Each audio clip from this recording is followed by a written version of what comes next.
हरे कृष्णा। हर साल भाद्रपद मास के कृष्ण पक्ष की अष्टमी तिथि को जब रोहिणी नक्षत्र का शुभ संयोग बनता है, उस समय पूरे भारतवर्ष में हर्ष और उल्लास के साथ श्री कृष्ण जन्माष्टमी मनाई जाती है। यही वह पावन रात्रि है जब भगवान विष्णु के 8वें अवतार के रूप में भगवान श्री कृष्ण ने मथुरा के कारागार में माता देवकी और पिता वसुदेव के यहाँ 8वें पुत्र के रूप में जन्म लिया था। श्री कृष्ण के अवतरण का यह दिव्य प्रसंग केवल एक जन्मोत्सव नहीं है, बल्कि धर्म की पुनः स्थापना और अधर्म के विनाश का शाश्वत संदेश भी है। इस दिन घर घर में श्री कृष्ण के बाल स्वरूप लड्डू गोपाल का श्रृंगार कर झूले सजाए जाते हैं, माखन मिश्री का भोग लगाया जाता है और मध्य रात्रि में उनका प्राकट्य महोत्सव बड़े धूमधाम से मनाया जाता है। इस वर्ष अष्टमी तिथि 2 दिन पड़ रही है और रोहिणी नक्षत्र का संयोग अलग तिथि पर हो रहा है, जिससे अनेक श्रद्धालुओं के मन में भ्रम की स्थिति बनी हुई है। जब भी ऐसा संयोग बनता है तो दोनों ही दिन जन्माष्टमी मनाने की परंपरा है, इसलिए अपने अपने क्षेत्र की परंपरा के अनुसार आप तिथि का चयन कर सकते हैं। इस बार अधिकतर जगह पर 16 अगस्त दिन शनिवार को ही जन्माष्टमी मनाई जाएगी और इस दिन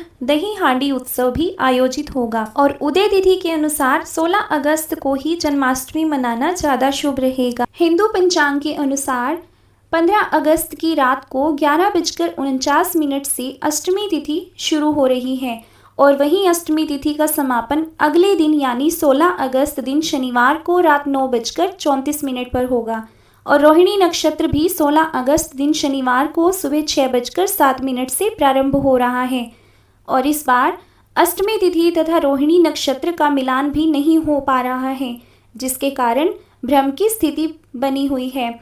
ऐसी मान्यता है कि जिस साल भी ऐसी स्थिति बनती हो जब अष्टमी तिथि और रोहिणी नक्षत्र का मिलन ना हो, तब उदय तिथि के अनुसार जन्माष्टमी मनाना ज़्यादा शुभ रहता है। इसलिए इस बार 16 अगस्त को ही जन्माष्टमी मनाना ज़्यादा सही रहेगा। हालांकि कुछ जगह पर 15 अगस्त के दिन भी जन्माष्टमी का पर्व मनाया जाएगा, लेकिन जितने भी वैष्णव जन, चाहे इस्कॉन मंदिर हो, मथुरा वृंदावन हो, वहाँ पर भी 16 अगस्त को ही जन्माष्टमी का पर्व मनाया जाएगा। कभी कभी जब ऐसी स्थिति बनती है तो कुछ पर्व ऐसे भी हैं जो समाज की परंपराओं में रहकर निभाए जाते हैं और तभी मनाए जाते हैं। इसलिए आपके क्षेत्र में जिस दिन भी जन्माष्टमी का पर्व मनाया जा रहा हो, आप उसी दिन उस पर्व को मना सकते हैं।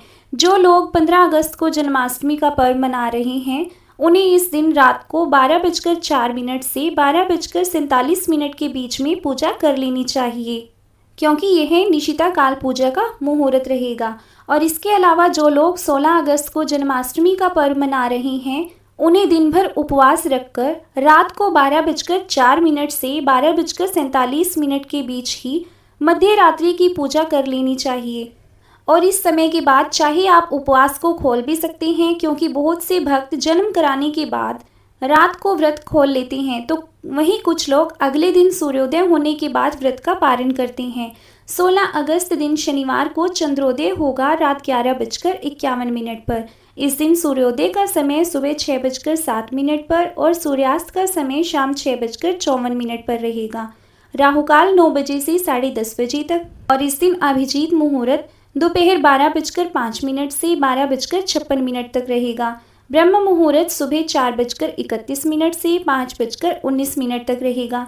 जन्माष्टमी के दिन गोधूली मुहूर्त में भगवान श्री कृष्ण की पूजा की जाती है, जो कि 16 अगस्त को शाम 6:59 से लेकर 7:21 तक रहेगा।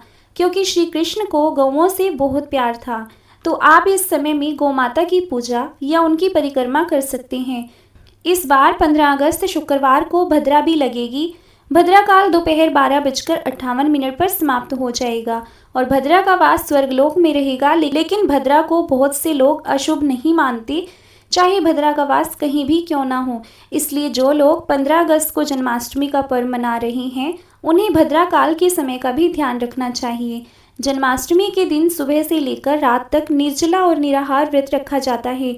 भगवान श्री कृष्ण के जन्म की तैयारियां की जाती हैं, झांकियां सजाई जाती हैं। लड्डू गोपाल जी की पूजा करके रात के समय उन्हें स्नान कराकर उनके जन्मोत्सव की खुशियां मनाई जाती हैं और उन्हें पालने या झूले में भी झुलाया जाता है।